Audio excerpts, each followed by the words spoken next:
தி legend new Saravana ஸ்டோர்ஸின் Deepavali offer பவுனுக்கு ரூபாய் 1200 தள்ளுபடி அக்டோபர் 26 வரை. உங்கள் பசியார எங்கள் ருசி பேசும். மைத்ரி மூவி மேக்கர்ஸ் தயாரிப்பில் பிரதீப் ரங்கநாதன் நடிக்கும் டியூட் அக்டோபர் 17 முதல் உங்கள் அபிமான திரையரங்குகளில். தூத்துக்குடி மாவட்டம் ஆறுமுகநேரி பெருமாள்புரத்தைச் சேர்ந்தவர் 54 வயது முருகேசன். இவருக்கு முத்துலட்சுமி என்ற மனைவியும் 2 மகன்களும் ஒரு மகளும் உள்ளனர். முருகேசன் ஆறுமுகநேரியில் இருந்து காயல்பட்டினம் செல்லும் பைபாஸ் சாலையில் உள்ள செக் போஸ்ட் அருகே உள்ள சுடலைமாடன் சுவாமி கோவிலில் பூசாரியாக பணியாற்றி வந்தார். மாந்திரீகம், குறி சொல்வது உள்ளிட்ட தொழிலுக்காக வெளியூர்களுக்கும் சென்று வந்தார்.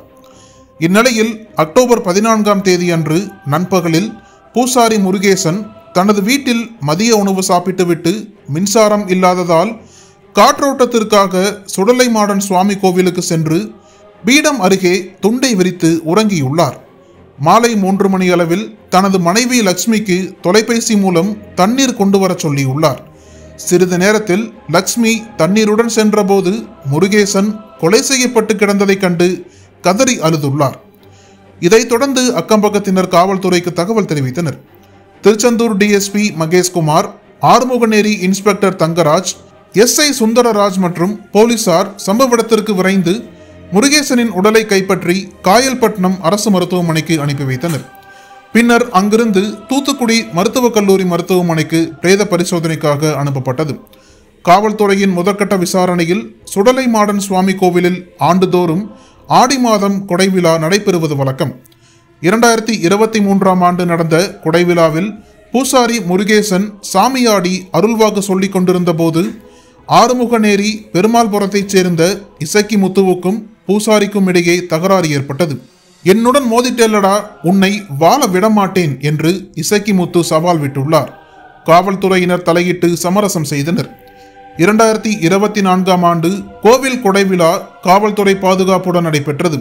இருப்பினும் இசக்கி முத்து தொடர்ந்து முருகேசனுக்கு கொலை மிரட்டல் விடுத்து வந்ததால் இந்த ஆண்டு கொடைவிழா நடைபெறவில்லை. இதன் தொடர்ச்சியாக சரியான தருணத்தை எதிர்பார்த்து காத்திருந்த இசக்கி முத்து தனது கூட்டாளிகளுடன் சேர்ந்து பூசாரி முருகேசனை கோவிலில் வைத்து கொலை செய்தது விசாரணையில் தெரிய வந்தது. இதையடுத்து ஆறுமுகநேரி பெருமாள்புரத்தைச் சேர்ந்த 26 வயது இசக்கி முத்து, அவரது கூட்டாளிகளான 25 வயது மாரிச்செல்வம், ஆறுமுகநேரி செல்வராஜபுரத்தைச் சேர்ந்த 27 வயது சுகுமார், கொலுவை நல்லூரைச் சேர்ந்த 54 வயது சங்கரவேல் ஆகிய 4 பேரை காவல்துறையினர் கைது செய்தனர். பின்னர் அவர்களை திருச்செந்தூர் நீதிமன்றத்தில் ஆஜர்படுத்தி சிறையில் அடைத்தனர். கைதான 4 பேர் மீதும் ஆறுமுகநேரி, ஆத்தூர், நாசரைத் உள்ளிட்ட காவல் நிலையங்களில் கஞ்சா, அடிதடி, வழிப்பறி உள்ளிட்ட பல்வேறு குற்ற வழக்குகள் நிலுவையில் இருப்பது குறிப்பிடத்தக்கது. இந்த ஆண்டு இதுவரை மொத்தம் 20 கொலை வழக்குகளில் சம்பந்தப்பட்ட குற்றவாளிகளுக்கு ஆயுள் தண்டனை வழங்கி தீர்ப்பு வழங்கப்பட்டுள்ளதாக தூத்துக்குடி மாவட்ட காவல்துறை அறிக்கை வெளியிட்டாலும் கொலைகளின் எண்ணிக்கை குறையவில்லை என்பது கவனிக்கத்தக்கது. அனல் பறக்கும் செய்திகளை அப்டேட் செய்து கொள்ள நக்கீரன் களத்தை இப்பவே சப்ஸ்கிரைப் பண்ணுங்க.